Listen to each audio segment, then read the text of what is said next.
Namaste all. I am JVN Dr. S. Bundela,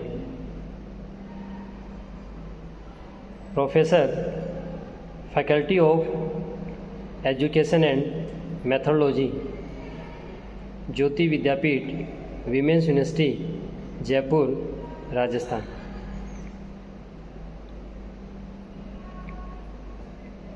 Today topic name is teaching aids,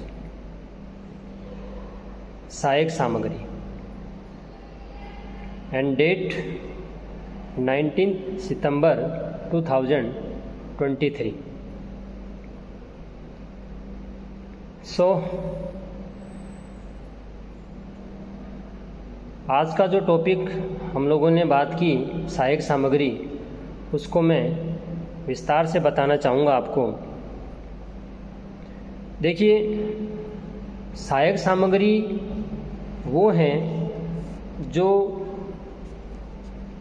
teacher के पढ़ाने के दौरान उसकी हेल्प करती है। ये वो सामग्री हैं जो कि विषय को सरल बनाती हैं और टीचर अपने लक्ष्यों को आसानी से प्राप्त कर पाता है। अब पहले और अब में काफ़ी अंतर आया है। जहाँ पहले टीचर पढ़ाने के दौरान कुछ ही सहायक सामग्रियों का प्रयोग करता था, वो वर्तमान समय में उतने नहीं बल्कि उससे अधिक है। जैसे मान लीजिए, पहले आपके बोर्ड का प्रयोग करता था, ठीक है, चौक का, है ना, तो कुछ कम चीज़ें थी। पर आज जो वर्तमान समय है उसमें बहुत सारी चीज़ें, बहुत सारे उसके साथ में, जैसे मान लीजिए प्रोजेक्टर है, वीडियो है, ठीक है, डीवीडी है ना, ग्राफ, चार्ट, ये सभी चीज़ें आज वर्तमान समय में ये सब सहायक सामग्री का एक तरह से भाग हो गया है। तो आज का जो समय है वो, अगर मैं बात करूं आपसे कि टीचर जो है बच्चों को कितना ढंग से पढ़ा पाता है, वो सहायक सामग्री पे निर्भर करता है। तो हमने जो बात की है उसमें आज अगर मैं आपको बात बताऊं कि सहायक सामग्री किसे कहेंगे, तो सबसे पहले मैं आपको बता दूं कि सहायक सामग्री वह है जो टीचर को विषय को सरल बनाने में मदद करती है, ठीक है, उसमें सजीवता उत्पन्न करती है। टीचर इसकी सहायता से क्या करता है कि वो आसानी से और बच्चों को समझा पाता है, ठीक है, तो वो आपके एक तरह से सहायक सामग्री कहलाएगी आपकी। तो कहीं ना कहीं आपके सजीवता लाने के लिए, सरलता लाने के लिए सहायक सामग्री मदद करती है, ठीक है। अब इसके बाद में हम बात करते हैं कि जो सहायक सामग्री है उसके बारे में किस किस थिंकर ने क्या क्या अपना विचार रखा है, उस पर बात करेंगे। जिसमें सबसे पहला आपके डॉक्टर DC मिश्र, उन्होंने क्या कहा है कि शिक्षण को सफल बनाने के लिए जो विभिन्न साधन इस्तेमाल किए जाते हैं उन्हें शिक्षण सामग्री या सहायक सामग्री कहा जाता है, ठीक है। इसके अलावा आपके डॉक्टर GD त्यागी हैं, उन्होंने भी इसके बारे में बताया है। उन्होंने क्या कहा है कि शिक्षण सामग्री वह साधन है जिसके माध्यम से किसी विषय विशेष या बिंदु विशेष को सरलता से स्पष्ट किया जाता है, ठीक है।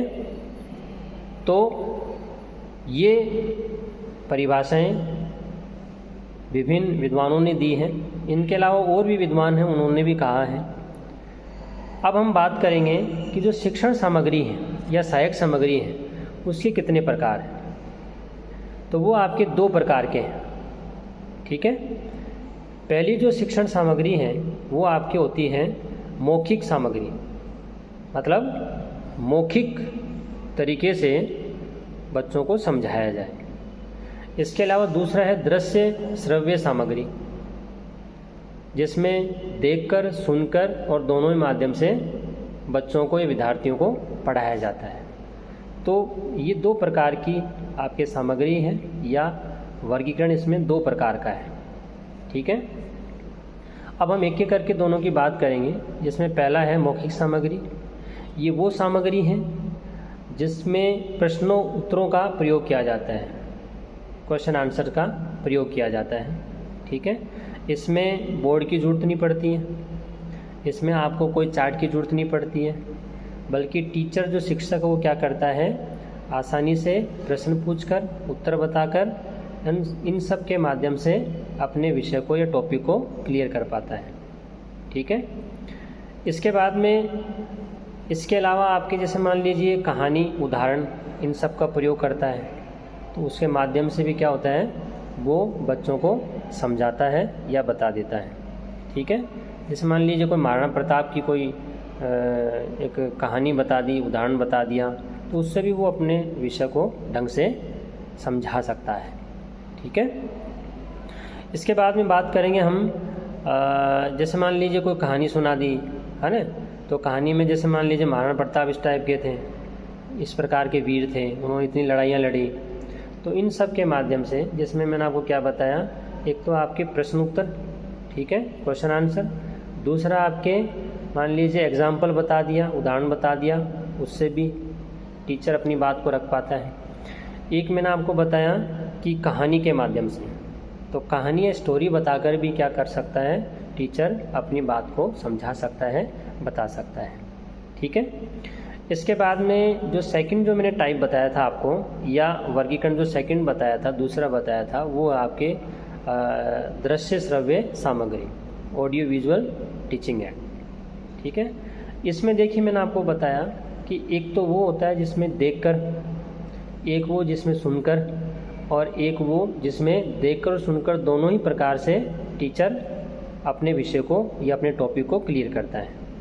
तो इसमें जैसे मान लीजिए आपके एक तो हो गया, जैसे अगर मैं बात करूं श्यामपट्ट या बोर्ड की, तो बोर्ड आपके कौन कौन से हो गए वर्तमान समय में, जैसे मान लीजिए ग्रीन बोर्ड, वाइट बोर्ड, ठीक है, ब्लैक बोर्ड, सीमेंटेड भी होते हैं और सनमाइका लगे भी, अलग अलग टाइप के आपके बोर्ड होते हैं जिसमें अब टीचर अपनी बात को समझाता है।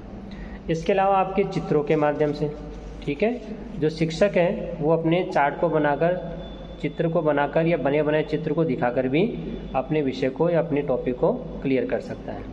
ठीक है, इसके बाद में अपन बात करेंगे ग्राफ। ग्राफ इसको भी देखकर ही स्टूडेंट या जो विद्यार्थी हैं अपनी बात को समझ पाता है। शिक्षक क्या करता है, कई बार ग्राफ के माध्यम से, ठीक है, अपनी बात को समझाता है, बताता है, एक पैमाना जो है, ठीक है, मेजरमेंट करके अपनी अलग अलग बात को वो उसमें आराम से बता पाता है। इसके बाद में मानचित्र, जैसे मान लीजिए ज्योग्राफी है या कोई ऐसा कोई विषय है जिसमें आपको समझाना हो, तो मानचित्र या मैप के द्वारा भी क्या कर सकता है, वो अपनी बात को समझा सकता है। ठीक है, देन इसके बाद में होता है मॉडल। अब देखिए जो मॉडल हैं वो अलग अलग टाइप के होते हैं, आपके विषय के संबंध में अलग अलग बनाए जाते हैं, छोटे भी होते हैं, बड़े भी होते हैं। तो कई बार क्या हम जब बताते हैं तो वो बच्चों को ढंग से समझ में नहीं आता है, तो उस स्थिति में आप जब मॉडल रख देते हैं, कहीं जाने की ज़रूरत नहीं है आपको, बस आप उसका मॉडल रखिए और एक एक चीज़ को एक्सप्लेन कर दीजिए, वो आराम से बच्चा समझ जाता है। जैसे मान लीजिए विधानसभा है, असेंबली है, स्टेट असेंबली, वहाँ जाकर हर चीज़ को समझना पॉसिबल नहीं है, तो क्या हो सकता है, उसका मॉडल आ जाए और मॉडल के माध्यम से वो बच्चों को अपनी बात को समझा सकते हैं। ठीक है, देन इसके बाद में आपके टेलीविज़न। टेलीविज़न वो माध्यम है जिसमें आपके दोनों ही चीज़ प्रयोग होती है, एक तो देखना भी, एक सुनना भी। तो कोई भी जैसे मान लीजिए टॉपिक से संबंधित आपके टेलीविज़न में कोई चीज़ चला दी आ रही है, तो उसको बच्चों को सुना दिया, ठीक है, देख भी रहे हैं और सुन भी रहे हैं, तो दोनों तरीके से वो अपनी बात को समझ सकते हैं। इसके अलावा आपके टेप रिकॉर्डर, आप टेप रिकॉर्डर में कोई भी चीज़ रिकॉर्ड कर दीजिए, कैसेट चला दीजिए, बच्चा उसको सुनकर क्या करेगा, अपनी बात को समझ सकता है। ठीक है, तो किसी टॉपिक को इसके माध्यम से वो क्लियर कर सकता है। देन इसके बाद में आपके समझ मान लीजिए प्रोजेक्टर है, तो प्रोजेक्टर आपने चला दिया, ठीक है।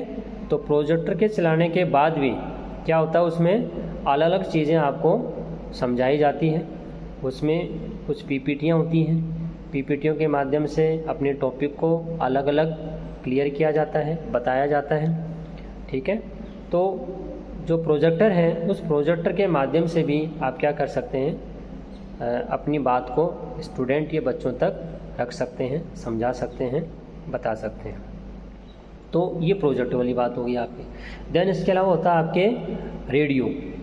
रेडियो में भी क्या होता है, आपके कोई भी चीज़ ऐसी हो जो आप रिकॉर्डेड बता सकते हो, है ना। जैसे मान लीजिए एफएम है, एफएम में कोई भी आपके प्रोग्राम चला दिया गया, तो उसके माध्यम से भी जो बच्चा है, स्टूडेंट है, ठीक है, या लर्नर है, वो क्या कर सकता है, अपने टॉपिक को या अपनी बात को क्लियर कर सकता है, ठीक है। तो ये आपके किसकी बात हो गई, रेडियो की। आपके बहुत सारे ऐसे ऐसे मान लीजिए आपने देखा होगा किसानों के लिए आपके प्रोग्राम बने हुए हैं, और वो प्रोग्राम आपके चला दिए जाते हैं। तो किसान भाई क्या करते हैं, बैठते हैं और उसको फिर वो सुनते हैं, और जब सुन लेते हैं तो उस हिसाब से फिर वो अपने खेतों में काम करते हैं।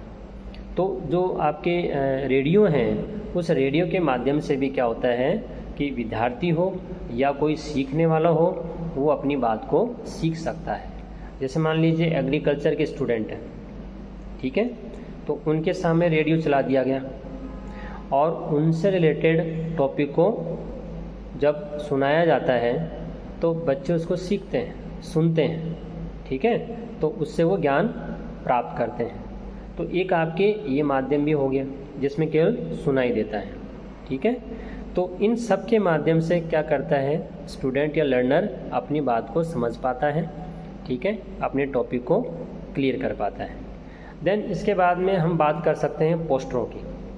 आपने बहुत बार कई बार देखा होगा इलेक्शन के टाइम पे, या जैसे मान लीजिए आपके कॉलेज में, यूनिवर्सिटी में, ठीक है, स्कूल में अलग अलग पोस्टर लगे रहते हैं।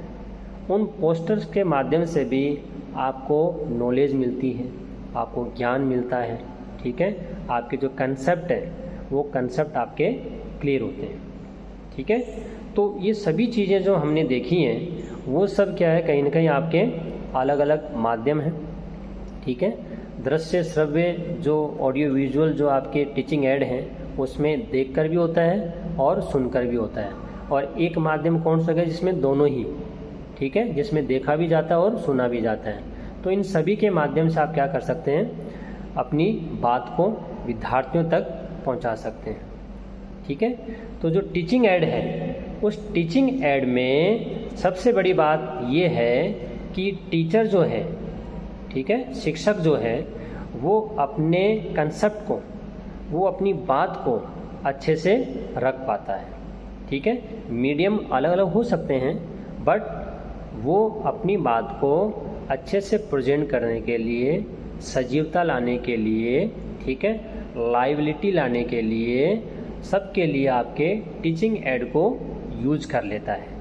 तो इन सब के माध्यम से जो लर्नर है, जो स्टूडेंट है, जो सुनने वाला है, वो अपनी बात को क्या कर पाता है, क्लियर कर पाता है, ठीक है।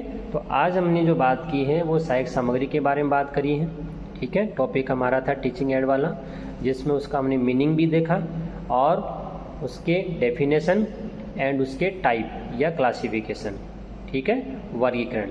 तो इन सब के हमने जो आज बात करी है, ठीक है, ये कहीं न कहीं टीचर के लिए सबसे महत्वपूर्ण होता है, और स्टूडेंट जो हैं वो इन सब के माध्यम से अपने कंसेप्ट को, अपनी बातों को अच्छे से क्लियर कर पाता है, ठीक है। धन्यवाद।